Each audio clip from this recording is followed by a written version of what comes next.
Hey guys, what's going on? This is Shanahan. I just want to do a little inside on my session with Ruby Profit. It's called Wasting Time. It's my newest record right now, and I'm really happy with how it came out. It was one of those projects that took me, well over a year to really lock down every bit of the track. I was really particular about stuff just because I was super impressed with the vocal from Ruby, so I wanted to make sure everything really came together quite nice and also had a little bit of a unique sound to everything that I've been putting out the past year. So with that being said, I have multiple sessions, so let's kind of dive into this one, and I'll show you each part and just go through a couple things.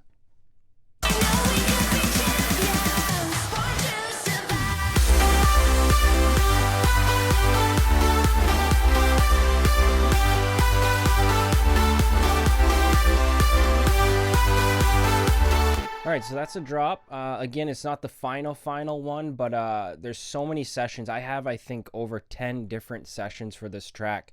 Again, it took me over a year, so I really kind of went in depth with everything. But let me show you these leads and go through each stem. Now, again, with as many tracks as I have, you don't need this many tracks. It's kind of a preference. I'm really into detailing each specific layer and cutting them off specifically so that another layer can come in. That's kind of the way I produce, and not saying it's right or wrong. Others simply do 2 or 3 layers and just nail it, which is totally cool. But let me go through each layer so we can hear them.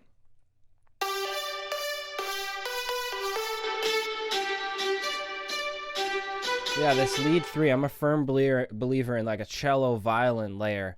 I always encourage everybody to really try to layer your leads with maybe some vocals or just more of an organic instrument, if you know what I mean. Something a little bit outside the box rather than just a synth saw or a square all the time. It's cool to do some different instruments.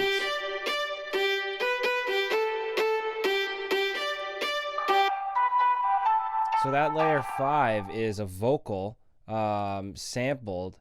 I think I had a couple other vocal samples also.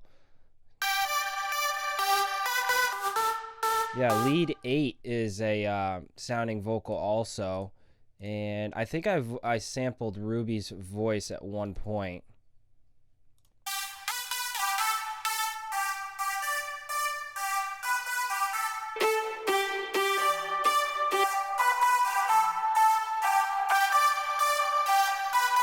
Yeah, so they're all kind of taking up the space. There's certain instruments and sounds that are coming in that are filling a certain frequency that another lead isn't filling. So that's kind of why I did that much layering. It was just kind of a personal preference to fill it up. So a lot of leads, and a lot of them are being bussed over, just to point that out. And if anyone's unfamiliar with bussing, it's, long story short, you're taking all of these into a group and just bussing them into one channel so you can kind of put final touches on the leads. And I'll show you what that sounds like with and without.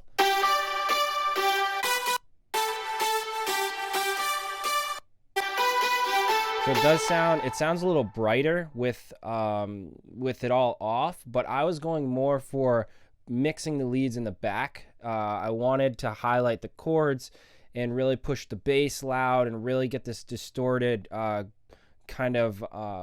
distorted guitar feeling to the bass line and the chords. So that's why I pushed the leads back, and I took out certain frequencies that were kind of piercing the ear. If I solo this out, you'll hear them when this turns off.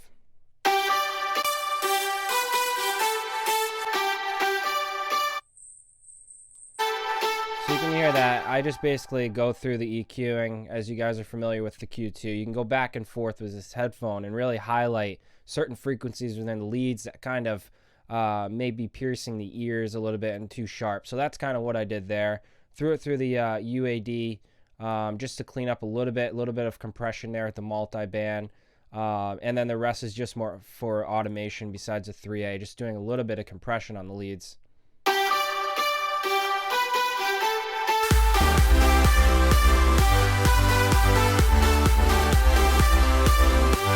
Over to the bass line, I usually do about 3 to 4 layers, sometimes less. If you really nail a synth with a good amount of oscillators. You can really kind of mix your sine wave, your saw. You can kind of do it all in box if you really want to. I prefer doing multiple layers just so you can handle all the processing here as its own stem, you could say. So I usually do like a sub bass here.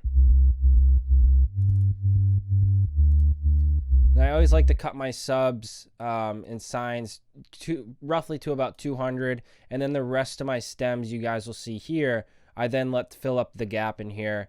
Really basic, but it goes a long way if you're cutting specifically with the bass there, and then cutting with your next bass here to kind of replace what this is going to be missing, and then you don't need any sub here from that bass line. So really simple stuff to do there, but it goes a long way as far as cleaning up your mix.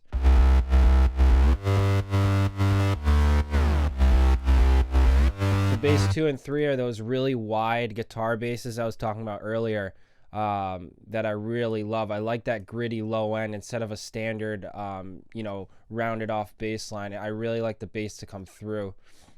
And this bass 4 is like a really high hitting saw, I believe.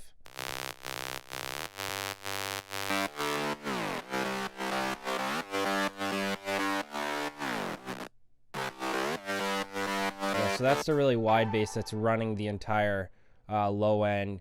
It's giving a little bit of mid warmth too. You can see on the EQ I'm pushing that 500 range to really warm up the chords that are down here, the synth chords.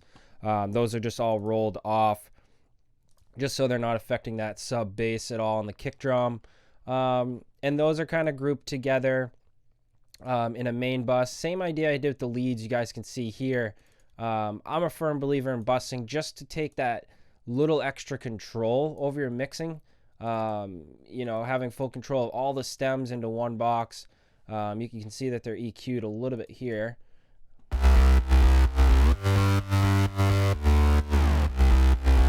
You normally don't compress that hard. Again, I'm really trying to squash and push the track a little bit.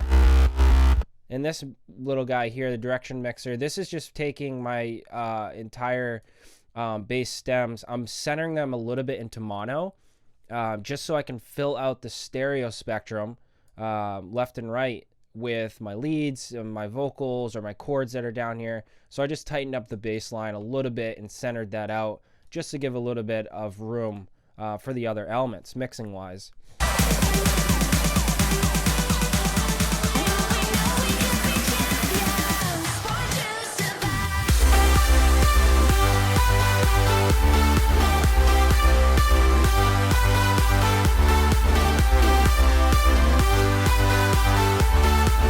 You guys can see not too much going on rhythm wise. It's up to you and your track. I prefer to keep things a little bit more basic with rhythm. I don't like too much going on with tom drums and too many rides going. It's really melodic driven, and I want the message to be delivered, basic enough to be remembered. If you have too much going on in your low end and in your mids and stuff, as far as elements here, you're going to kind of confuse the listener. So that's why I keep it really basic. A few effects, just to keep some nice energy and tension. So the main part, of this whole thing is just layering out, thickening out the mids and the highs with all this layering. This is just Ruby's voice up here. You can see just on the drop, I just ducked out her voice with a side chain, just so when it hits on the 1, we're not going to hear Ruby's voice as much. So you can hear how it has that pump feeling here. It's just ducking out a tiny bit, enough to let that kick on the 1 just come through. That's something I usually do if you have a vocal that hangs over into the drop. And then I usually roll it off a little bit. We put her through the UAD 1176 just for a little bit more presence. Her vocals were mixed in a different session, which is awesome. That helped with processing and didn't have to do too much there. You can see I have all of her layers here. You can hear some of the layering that she did also.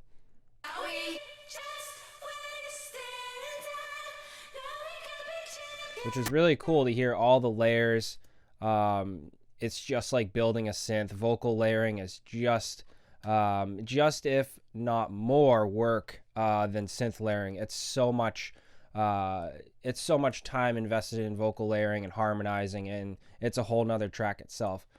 To show you what else, let's see what else we've got here. As far as the mastering, again, I did it on a different session. This is just an in-mix master is what I would call it. Basically a holding place, kind of a pre-mix master, you could say, just to make sure everything's sounding good mix-wise with this sort of master. I'm just putting stuff on to give a little bit of warmth. The Shadow Hills from UAD.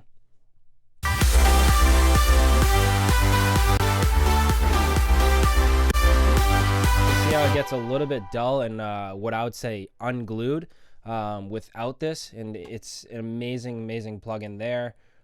Just putting the Pro L on, just tamming off the highs a little bit. You'll see a little bit of red come through.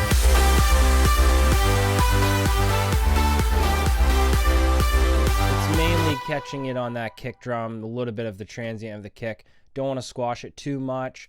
Precision maximizer, this is giving a little bit of boost in the volume.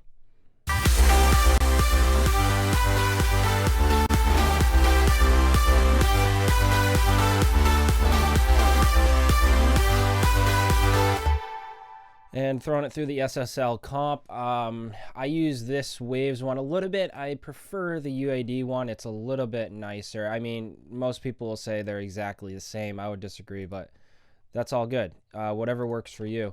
Other than that, I just have the guitars here to show you guys lastly before I sign off. The guitars and a little bit of pianos in the breakdowns. I wanted to keep it really basic under Ruby's voice because I wanted her to be the main focus. You know, I don't like too much going on when you have a great vocal track, because then you're just going to fight, you're going to fight the listener's ears, and it's going to get a little bit too confusing.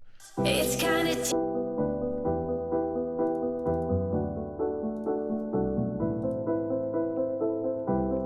you guys can see the piano is played at different velocities. I encourage you guys to do that. Anyone that's not really into that and usually puts everything at the same velocity, it's going to sound digital. If you change the colors, colors being velocity, you're going to get a natural playing piano sound, as if someone was literally just playing it live, rather than just everything sounding super digital. It's nice to do that.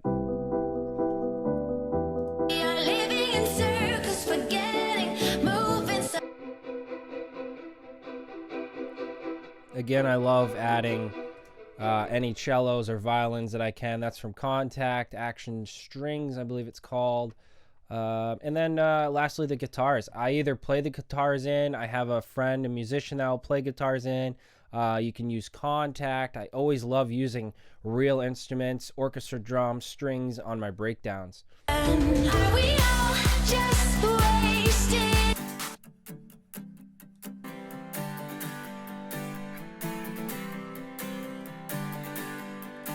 I'm just cutting those off enough to let the what I would call muted fret bass come in and fill the low end out.